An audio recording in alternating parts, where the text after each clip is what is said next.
Hello and welcome to another Google Hangout where we're going to be reviewing the game that's just finished. Manchester United 1-1 against West Ham at Upton Park. A really disappointing performance. I'm really disappointed with this. West Ham were the better side, I thought, today, and we really didn't play well. I thought we were very lucky to get the draw.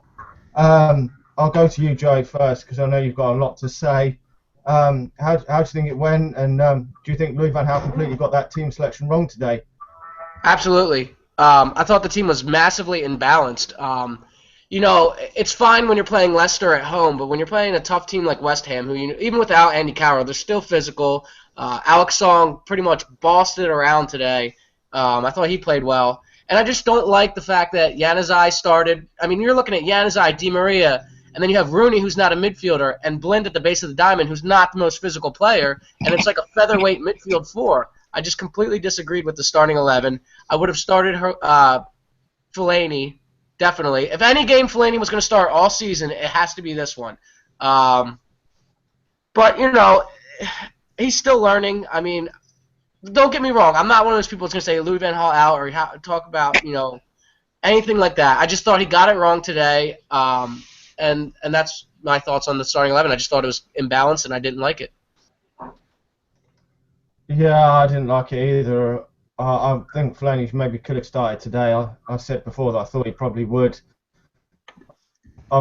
Obviously, no Rooney in midfield yet again, and also no Juan Mata. I don't know what your thoughts are, Matt, on the starting 11. It was a bit unbalanced. I think everything should have been said from what Joey mentioned of like the starting 11. There were some issues of I didn't want Januzaj to start the game, as said in the preview that we did the other day. I just feel that it wasn't a game for him today, and it showed that. I mean, he came off for Fellaini, and then the likes of Mata and Herrera, I can understand that he's probably not started them just because he's not done in quite a few games this season. But to not bring them on when it's quite clearly needed one or both of them, and that's the thing that I find the shocking point.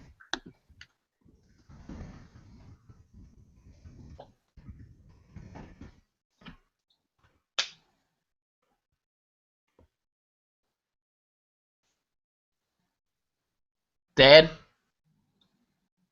You're still there, right, Matt? Yeah. So I don't know where Dan is, but let's move along. Yeah. So we're talking about individual performances today, and we were both talking about Di Maria and Falcao. And we'll start with Di Maria. I think we have not seen the best of him. I think it's taken time. I know it takes time to settle into the Premier League, but he hasn't been justifying that price tag. And with his house getting broken into, that looks to have rattled him a little bit. What are your thoughts on that?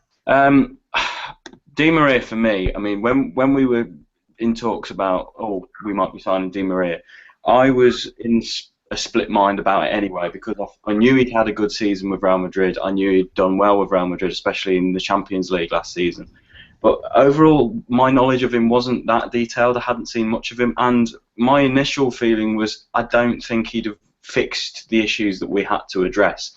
And so far, I feel like my feelings before we got him are now justified. I sort of feel that it doesn't really have a huge impact on games. He did have that impact earlier on in the season, and I thought, actually, maybe I was wrong. But the more I watch him, the less he seems to actually do in terms of his crosses don't normally meet the person. There's other issues that I have with him that I think it doesn't. People have said the formations as well haven't helped him and everything, but really, when I look at it, how much does the formation affect whether he's able to cross the ball or to go for a ball or fight for a 50-50 ball or whatever? His position on the pitch shouldn't make a difference. I mean, I don't know if you've got any points about Di Maria. Well, I just think that I'm not a big fan of the diamond because I think it makes us very narrow. Yeah. Where then players who are supposed to be playing in the central role, like Di Maria, have to drift out wide, and his crosses have been poor. I think that the speed and the physicality of this league is catching up to him. Mm-hmm. I think it's caught him off guard, and I think it's the same thing with Louis van Gaal. You can't really play a possession-based game in England. It's very hard because any team on any given day can upset any. We've seen the Hull go into the Etihad and beat City. So I just think that he needs some more time to settle in, and I think that Di Maria is trying to do too much. At Real Madrid, he was a role player. I mean, he had a big role, but he was a role player. You have Cristiano Ronaldo on one wing, you have Gareth Bale, you have Benzema. These are all world-class players, and he got away with just being the glue. He was the glue for it all. Yeah. And here in England, I don't think he's the type of player to be the glue. I think No. you need a central midfielder like a Paul Pogba or somebody like that. And I just think we had too much attacking talent out there today, and there wasn't that person to do the dirty work. Daley Blind did it, but I think one player, you need two against West Ham away to do the dirty work. And then I guess we'll move on to Falcao. There's a lot of thoughts on Falcao. Everybody, we want to see him do well. We feel bad for him. We want him to score goals. We want him to justify everything, the price tag, and we want us to sign him, but it just hasn't happened yet. So, Dan, I'll go to you first. Do you think that Falcao has done – well, as of right now, would you sign Falcao? I guess that's the first question. No, definitely not at the moment. I think that he was very poor today. Missed a decent chance in this game that I would expect a player of his calibre to score. I think we should really do away with him, and I think in the next game, I think we should actually drop him now. I'm starting to lose it with him now and his performances. I thought that now he's settled in and got a run of games, he would start improving, but I just don't see a lot of improvement there. It's just not happening, is it, for him, really? No, it isn't. And I mean, that was a sitter. He's one-on-one with the keeper. Van Persie did well to play him in, and you're thinking, and I got out of my seat. I said, game on, 1-1. And he doesn't even hit the target. He goes wide left. For me, he has to be dropped for the next game because he's not getting a lot of chances, but the chances that he does get are quite simple chances that he should be burying. And for £40 million, you could probably buy that kid Lacazette. You can add some pace, and I just think as of right now, I would not sign him, and I don't know if he'll get another chance to, he's going to get some games because of the price, but I don't think he's going to be a United player next season. I'll go to Matt next. Yeah, I agree. I fell in love with this idea that he'd join us and be the player that would just make a huge difference and just sort of reinvigorate his career again playing for Man United, but it's just not happening. I mean, every time I see him play, I'm sort of wishing him to explode onto the scene and get that goal, but he's still not. It's always nearly this, or he's showing signs of this, or he's showing glimpses of that. It's not anything that exciting, and when it comes to simple chances like today, that's what really annoys me, because I'm sat here week after week after week trying to defend him, trying to big him up, trying to say that he's going to make it, he's going to be fine, he's going to be worth it. But actually, when I start to think about it now, I probably wouldn't buy him at the end of the season. He is going to be incredibly expensive with no guarantees of that his form's going to return or get any better, plus he's getting older. Are there other alternatives out there? I mean, we've seen the likes of someone like Harry Kane explode onto the scene at Spurs this season. Would it be more worthwhile for us to think, well, someone like him, is it worthwhile investing in someone like him and trying to develop a player like that, perhaps, than it would be to fork out a lot of money on a player who is perhaps past it or isn't cut out for playing in England? I think a lot of it is his injury, plus what I was saying with Di Maria, the Premier League, I just don't think that he's settled in well. I don't think, I don't know if he'll ever return to that form we saw him with at Atletico and even before that at Porto. And then we move on. We'll talk about Falcao too, and this partnership with Van Persie is just not coming off. Obviously, they're not getting chances, but it's just there's not enough pace up top. I said a couple of weeks ago that I think Wilson should be starting with one of the two, and at the time I said Falcao because he had banged in a goal. But the goals are just aren't coming, and I think that's a part of this formation and this imbalance that we have this all this attacking flair, but we don't have anyone to bring it all together. So what are your thoughts on the partnership between Robin Van Persie and Falcao? I agree, first of all, that it doesn't work, and I think the biggest problem is that they are very similar players. They're not the fastest. They're both a similar sort of age. And when you see us, we've got the ball either in possession in defence or midfield, and both of them have got their backs to goal. They're just waiting for the ball to come into their feet, and not one of them really is making a run, which is strange because I know Van Persie in his first season you'd see him sort of on the shoulder of the defender, ready to make that run for waiting the ball to come over, and you saw the volley that he scored against Villa as an example.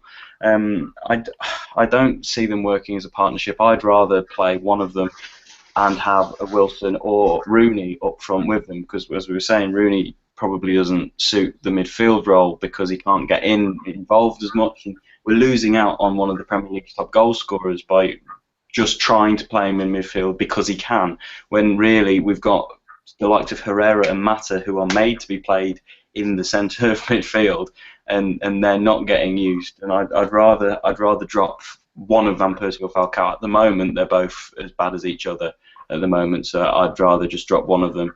Yeah, there was that chance that Van Persie had where he tried to go near post instead of put it across the keeper, and I thought there again, we could have easily scored 3 or 4 goals today. Yeah. We just didn't take our chances. And talking about Wayne Rooney, that goes into our next point. So I have a few of his numbers. He only had 67 touches today, 1 shot, and his pass accuracy was 72%. Not the best day for Wayne Rooney.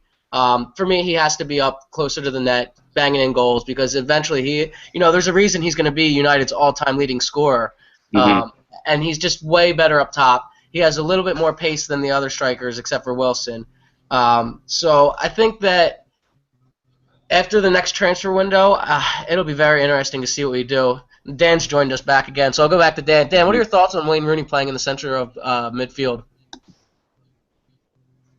Not happy at all with him playing at central midfield. I think he should be further forward. And with the fact that Wayne Rooney and Robin Van Persie and Radamel Falcao aren't performing well up front themselves, I don't see why Wayne Rooney can't go back up front at all. It's difficult. I mean, he could have even played in the number 10 role today, with the fact that Juan Mata wasn't playing, but he chose to play him back in midfield, and he's just nowhere near as effective as he was. You can see his stats, his goals and assists have really dropped since he's been moved to midfield. Yeah, it's just not where I want to see him play either. I think he needs to play up top, and that goes back to Louis van Gaal. I think he got it wrong today. I think there was an imbalance in the team. You had 5 attacking players playing in our team with just Daley Blind to sit back, and I just think that in a game like this, 2 holding midfielders, like if we had Carrick today, I would have played Carrick and Blind, because they're a team that they're physical. And they get at you. And they played well today. Don't take anything away from West Ham. And I think that there's this blueprint going around on how to beat United and how to get them, annoyed with themselves and frustrated. And and they came out and they did it. They pressed us real high up the pitch. When our center backs have the ball, our back 4, you can tell that when the other team presses us that we just don't know what to do. Our center backs, other than Rojo, aren't the greatest on the ball. Then you have Valencia on one side and Luke Shaw today. So when teams press us up high, it doesn't work out for us. And they did that very well all game. And teams were coming to Old Trafford last season and doing it to us. Not so much this season, but that blueprint has stuck on the road. And I guess that goes to away form. Do you think, Matt, that the away form is it something we should be worried about, or is it just something in our heads, or is it just that on that day we play poor or whatever? I don't know. I think it's difficult, isn't it? I mean, because it's so poor this year, there's obviously something consistently going wrong. Because it's always the same sort of issues that we're talking about after away games. It is the fact that we're so easily the opposition just need to press us high, and that's enough to put pressure on us. And our defenders don't really handle it well when they do have that pressure on their shoulders. And maybe it is something to do with the tactics or whatever. I mean, I don't want to come across as bashing Van Gaal or whatever, because and the likes of yourselves, I think we all know and feel that he is going to take us back to where we belong at the top of the league, winning trophies. But the biggest mistake I find with some of our away performances is that when stuff is going wrong, it takes him a very long time, if at all, to change anything. I mean, he didn't really change anything today. Yes, he brought Fellaini on and probably should have started Fellaini instead of someone like Adnan. But then when he did take Adnan off, as poor as Adnan was today, he was, a pacey, wider player, and so immediately we lost, we lost a player who would be taking us out wide. We lost a player who would be running at defenders. And I don't know. I just feel like because he's stubborn and he doesn't change things, why was he not even considering bringing on Wilson or Herrera or Mata? They would have changed it up completely. And so I think that there are issues that the reason why we have a poor away form is sometimes I think Van Gaal this season has just been happy to either get that point and just settle for that instead of really push it and go for a win like he probably would do at Old Trafford. Yeah, he has taken the cautious route this season, and I was thinking the same thing. We didn't, Smalling came on in the last minute because Luke Shaw got sent off, but other than that, he only made one change, and I don't recall the minute. I was in around the 70s or the 80s, and I just thought that with 65 minutes gone, it hadn't worked yet. I thought, well, why isn't anybody warming up? Nobody started warming up till about the 65th minute, and then we went to the Fellaini tactic. And I'll go to Dan next. What are your thoughts on Louis van Gaal waiting so long to make a substitution and then just only really making one? Louis van Gaal was lauded in the World Cup for making these great substitutions that changed games. He put in a goalkeeper, switched goalkeepers for a penalty shootout, and it worked for him. So there goes Dan. So I'll go back to you then. Oh, well, we already discussed that. So yeah. All right, I'll go to you on the Fellaini tactic then. What are your thoughts on Fellaini coming on? I've seen a lot of people go, on Twitter, and they're like, we've gone stoked now. If David Moyes would have done this, holy shit, look out, it would have been the end of the world. Me personally, I don't mind it. I don't care what we do. This season's always a transition season, so whatever it takes to get points, I'll take it. I'll take a point over no points. Mm-hmm. So I'll go to you on your Fellaini tactic. Well, for me, first of all, it doesn't matter who the player is or whatever position they play. If they're going to make a difference and make it look like we're going to seem more likely to score a goal, I'm not going to be bothered. And that's generally when Fellaini does get brought on, and it is to do the long ball. Yes, it's not attractive. Yes, it's not pretty. Yes, it isn't Manchester United's way of playing football. But usually it does make us look like we're going to get a goal. I mean, the game against Chelsea where we got that last-minute equaliser, it was because he was in the box and was able to bring it down to Van Persie. He came on and got a goal against West Brom. And there's games throughout this season, and even in last season when Moyes did sign him, is that he does come on and bring something else to the team. Whether that's something that I want in a Manchester United team is another question. But I think if it's going to make a difference to the game at that moment, then I don't have a problem with him coming on. My biggest issue is that we're not playing the Manchester United way in general. I mean, we saw Van Gaal say in his press conference after hearing the song about the Munich air disaster that, play the Manchester United way, play the Manchester United style, and he was almost quoting it as if he was going to do that. And you're watching it, and this isn't the Manchester United way. Manchester United way is with pacey wingers, it's attack, and we're just too passive and too defensive in some moments of the game. And again, it was another game today where it takes us to concede a goal before we look like we're either going to try and score ourselves. And I think there's a wider issue than perhaps just certain players. I don't know what you think. No, you're right. It's definitely not the Manchester United way. And a few weeks ago, there was an article published by a few newspapers, and it was talking about Di Maria saying, forget the old way. This is the new way. This is the way we're going to do things. And it's tough because after, you're used to Sir Alex for 20-some years doing it his way and being very successful and showing a blueprint of how to win titles in this league, and then we go to something different. So I want to talk about West Ham's goal today. Mm-hmm. Obviously, Wayne Rooney got pushed around. It was a great goal. Don't take nothing away. It was a great control, great turn. But I noticed Phil Jones come flying in and completely missed the ball. So I just wanted to I'll go to Dan next. Dan, what are your thoughts on the goal? Do you think that was easily preventable and we gave them a goal? What are your thoughts on that?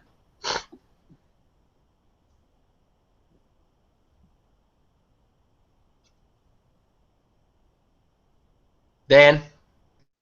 Yeah, I thought the goal was going to come because... If he doesn't come back in a few seconds, we'll go back to Matt on that one, and I'll...